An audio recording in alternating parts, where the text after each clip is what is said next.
মা, এই খাবারটা নতুন বানালাম, একটু খেয়ে বলুন না কেমন হয়েছে। কই দাও দেখি।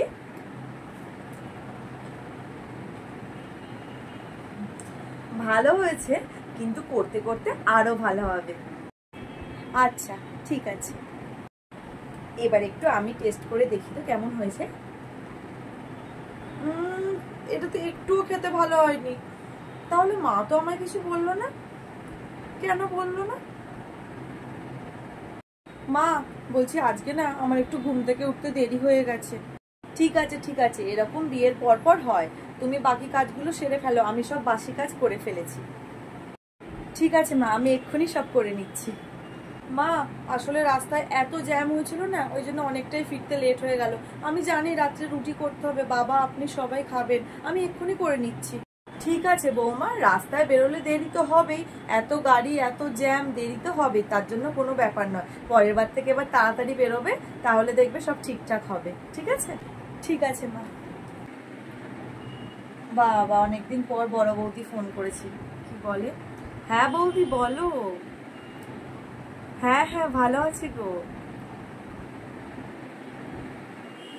আরে আমার ছেলের বউ তো খুব ভালো হয়েছে, সকাল সকাল ঘুম থেকে উঠে পড়ে জানো তো, আর আমার হাতে হাতে সব কাজ করে দেয়। আমাকে তো কিছু করতেই দেয় না এখন, সব কিছু নিজেই করে, রান্না বান্না ভালোই সব কিছু করতে পারে জানো তো। তারপর ঠাকুর ঘর মোছা পরিষ্কার করা, ঠাকুরের প্রতি খুব আগ্রহ, খুব সেবা যত্ন করে সব কিছু। আর আমাদের তো ওই দেখে শুনে রেখেছে। হ্যাঁ, ঘর মোছা ঝাড়তে সব ওই করে, খুব ভালো মেয়ে গো, খুব ভালো বৌমা হয়েছে। শোনো না, এখন আমি রাখি, আমার একটু কাজ আছে। হ্যাঁ হ্যাঁ। বাবা, মা আমার নামে এত ভালো ভালো কথা বলছে, আমাকে মনে মনে এত ভালোবাসে, এত সম্মান করে। মা, যে ফোন করেছিল আপনি তাকে মিথ্যে কথা কেন বললেন? আমি তো সেভাবে কিছুই আপনার জন্য করতে পারি না, কোনো রান্নাও ভালো করে করতে পারি না, পুজোটা তো আপনিই করেন। দেখো বৌমা, তুমি আমার বাড়ির বউ, তাই আমার বাড়ির বউ কি পারলো কি না পারলো সেটা আমার ব্যাপার, আমি কেন লোককে জানাতে যাব? ঘরের কথা যত বাইরে জানাবে তত বাইরের লোক মজা পাবে, হিংসা করবে, তার থেকে আমি কেন জানাবো? আর তুমি তো মায়ের কাছ থেকে নতুন এসছো আমাদের বাড়িতে, অ্যাডজাস্ট করতে তো একটু টাইম লাগবেই, তাই না? আমিও তো সবকিছু শিখে আসিনি, আমি এখানে এসেই আমার শাশুড়ির কাছেই সবকিছু শিখেছি। তাই শ্বশুর বাড়িতে এসেই মেয়েরা সবকিছু শেখে, কারণ বাপের বাড়িতে তো মেয়েরা কাজ করে না, সেই জন্য। এটা পাড়ার লোককে একে ওকে বলে তো কোনো লাভ নেই। আর যেই সব শাশুড়ি পাড়ার কাছে এর কাছে ওর কাছে নিন্দা করে বেড়ায়, তাদের সম্পর্ক কোনোদিনও ভালো হয় না। আমি চাই না তোমার সাথে আমার সম্পর্ক খারাপ হয়ে যাক।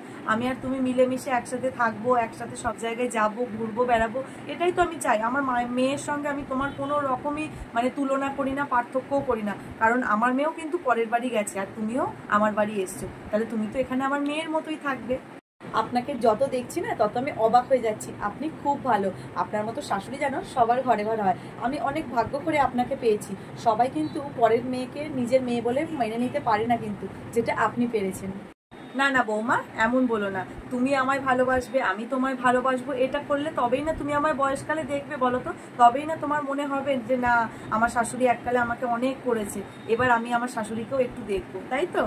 ঠিক আছে, কোনো চিন্তা করো না, আমি তোমাকে তোমার হাতে ধরে সব কাজ শিখিয়ে দেবো। ঠিক আছে?